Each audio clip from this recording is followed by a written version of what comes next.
Death and the Woman by Gertrude Atherton, first published in 1892.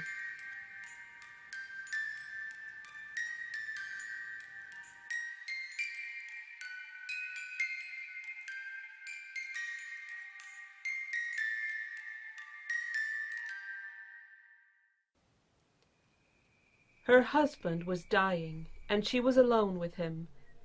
Nothing could exceed the desolation of her surroundings. She and the man who was going from her were in the third floor back of a New York boarding house. It was summer, and the other boarders were in the country. All the servants except the cook had been dismissed, and she, when not working, slept profoundly on the fifth floor. The landlady also was out of town on a brief holiday. The window was open to admit the thick, unstirring air. No sound rose from the row of long, narrow yards, nor from the tall, deep houses annexed. The latter deadened the rattle of the streets. At intervals, the distant elevator lumbered protestingly along, its grunts and screams muffled by the hot, suspended ocean. She sat there, plunged in the profoundest grief that can come to the human soul, for in all other agony hope flickers however forlornly. She gazed dully at the unconscious breathing form of the man who had been friend and companion and lover during 5 years of youth too vigorous and hopeful to be warped by uneven fortune. It was wasted by disease. The face was shrunken. The night garment hung loosely about a body which had never been disfigured by flesh, but had been muscular with exercise and full-blooded with health. She was glad that the body was changed, glad that its beauty too had gone some otherwhere than into the coffin. She had loved his hands as apart from himself, loved their strong, warm magnetism. They lay limp and yellow on the quilt. She knew that they were already cold, and that moisture was gathering on them. For a moment something convulsed within her. They had gone too. She repeated the words twice, and after them, forever. And the while the sweetness of their pressure came back to her. She leaned suddenly over him. He was still in there somewhere. Where? If he had not ceased to breathe, the ego, the soul, the personality was still in the sodden clay which had shaped to give it speech. Why could it not manifest itself to her? Was it still conscious in there, unable to project itself through the disintegrating matter which was the only medium its creator had vouchsafed it? Did it struggle there, seeing her agony, sharing it, longing for the complete disintegration which had put an end to its torment? She called his name. She even shook him slightly, mad to tear the body apart and find her mate. Yet even in that tortured moment, realizing that violence would hasten his going. The dying man took no notice of her, and she opened his gown and put her cheek to his heart, calling him again. There had never been more perfect union. How could the bond still be so strong if he were not at the other end of it? He was there, her other part. Until dead he must be living. There was no intermediate state. Why should he be as entombed and unresponding as if the screws were in the lid? But the faintly beating heart did not quicken beneath her lips. She extended her arms suddenly, describing eccentric lines above, about him, rapidly opening and closing her hands as if to clutch some escaping object, then sprang to her feet and went to the window. She feared insanity. She had asked to be left alone with her dying husband, and she did not wish to lose her reason and shriek a crowd of people about her. The green plots in the yards were not apparent, she noticed. Something heavy like a pall rested upon them. Then she understood that the day was over and that night was coming. She returned swiftly to the bedside, wondering if she had remained away hours or seconds, and if he were dead. His face was still discernible, and death had not relaxed it. She laid her own against it, then withdrew it with shuddering flash, her teeth smiting each other as if an icy wind had passed.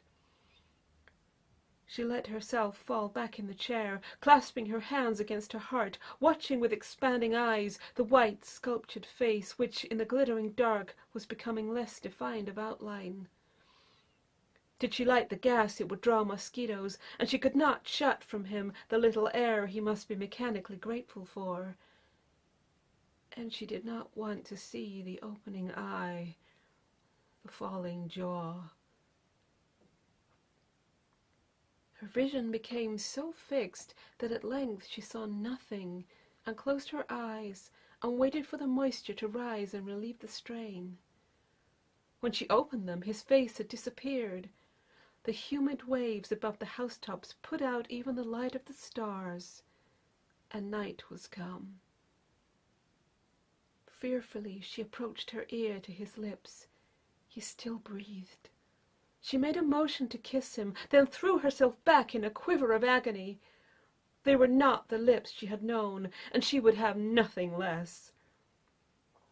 His breathing was so faint that in her half-reclining position she could not hear it, could not be aware of the moment of his death. She extended her arm resolutely and laid her hand on his heart. Not only must she feel his going, but so strong had been the comradeship between them, it was a matter of loving honor to stand by him to the last. She sat there in the hot, heavy night, pressing her hand hard against the ebbing heart of the unseen, and awaited death. Suddenly an odd fancy possessed her. Where was death? Why was he tarrying? Who was detaining him? From what quarter would he come? He was taking his leisure, drawing near with footsteps as measured as those of men keeping time to a funeral march. By a wayward deflection, she thought of the slow music that was always turned on in the theatre when the heroine was about to appear, or something eventful to happen. She had always thought that sort of thing ridiculous and inartistic. So had he. She drew her brows together angrily, wondering at her levity, and pressed her relaxed palm against the heart it kept guard over. For a moment the sweat stood on her face, and the pent-up breath burst from her lungs. He still lived. Once more the fancy wantoned above the stunned heart. Death! Where was he? What a curious experience, to be sitting alone in a big house, she knew that the cook had stolen out, waiting for death to come and snatch her husband from her. No, he would not snatch. He would steal upon his prey as noiselessly as the approach of sin to innocence. An invisible, unfair, sneaking enemy with whom no man's strength could grapple. If he would only come like a man and take his chances like a man. Women have been known to reach the hearts of giants with the dagger's point, but he would creep upon her. She gave an exclamation of horror. Something was creeping over the window-sill. Her limbs palsied, but she struggled to her feet and looked back, her eyes dragged about against her own volition. 2 small green stars glared menacingly at her just above the sill. Then the cat possessing them leapt downwards, and the stars disappeared. She realized that she was horribly frightened. Is it possible, she thought? Am I afraid of death, and of death that has not yet come? I have always been rather a brave woman. He used to call me heroic. But then with him it was impossible to fear anything. And I begged them to leave me alone with him as the last of earthly boons. Oh, shame! But she was still quaking as she resumed her seat, and laid her hand again on his heart. She wished that she had asked Mary to sit outside the door. There was no bell in the room. To call would be worse than desecrating the house of God, and she would not leave him for one moment. To return and find him dead, gone alone. Her knees smote each other. It was idle to deny it. She was in a state of unreasoning terror. Her eyes rolled apprehensively about. She wondered if she should see it when it came. wondering how far off it was now. Not very far. The heart was barely pulsing. She had heard of the power of the cops to drive brave men to frenzy, and had wondered, having no morbid horror of the dead. But this, to wait, and wait, and wait, perhaps for hours, past the midnight, on to the small hours, while that awful, determined, leisurely something stole nearer and nearer. She bent to him who had been her protector with a spasm of anger. Where was the indomitable spirit that had held her all these years with such strong and loving clasp? How could he leave her? How could he desert her? Her head fell back and moved restlessly against the cushion, moaning with the agony of loss. She recalled him as he had been. Then fear once more took possession of her, and she sat erect, rigid, breathless, awaiting the approach of death. Suddenly, far down in the house on the first floor, her strained hearing took note of a sound, a wary, muffled sound, as if someone were creeping up the stair, fearful of being heard. Slowly. It seemed to count 100 between the laying down of each foot. She gave a hysterical gasp. Where was the slow music? Her face, her body were wet, as if a wave of death sweat had broken over them. There was a stiff feeling at the roots of her hair. She wondered if it was really standing erect, but she could not raise her hand to ascertain. Possibly it was only the coloring matter freezing and bleaching. Her muscles were flabby, her nerves twitched helplessly. She knew that it was death who was coming to her through the silent, deserted house, knew that it was the sensitive ear of her intelligence that heard him, not the dull, coarse-grained ear of the body. He toiled up the stair painfully, as if he were old and tired with much work. But how could he afford to loiter with all the work he had to do? Every minute, every second, he must be in demand to hook his cold, hard finger about a soul struggling to escape from his putrefying tenement. But probably he had his emissaries, his minions, for only those worthy of the honor did he come in person. He reached the first landing and crept like a cat down the hall to the next stair, then crawled slowly up as before. Light as the footfalls were, they were squarely planted, unfaltering, slow, they never halted. Mechanically she pressed her jerking hand closer against the heart. Its beats were almost done. They would finish, she calculated, just as those footfalls paused beside the bed. She was no longer a human being. She was an intelligence and an ear. Not a sound came from without. Even the elevator appeared to be temporarily off duty.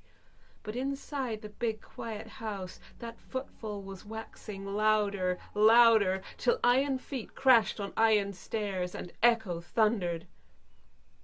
She had counted the steps. 1, 2, 3. Irritated beyond endurance at the long, deliberate pauses between. As they climbed and clanged with slow precision, she continued to count, audibly and with equal precision, noting their hollow reverberation. How many steps had the stair? She wished she knew. No need. The colossal trampling announced the lessening distance in an increasing volume of sound not to be misunderstood. It turned the curve. It reached the landing. It advanced slowly down the hall. It paused before her door. Then knuckles of iron shook the frail panels. Her nerveless tongue gave no invitation. The knocking became more imperious. The very walls vibrated. The handle turned swiftly and firmly. With a wild, instinctive movement, she flung herself into the arms of her husband.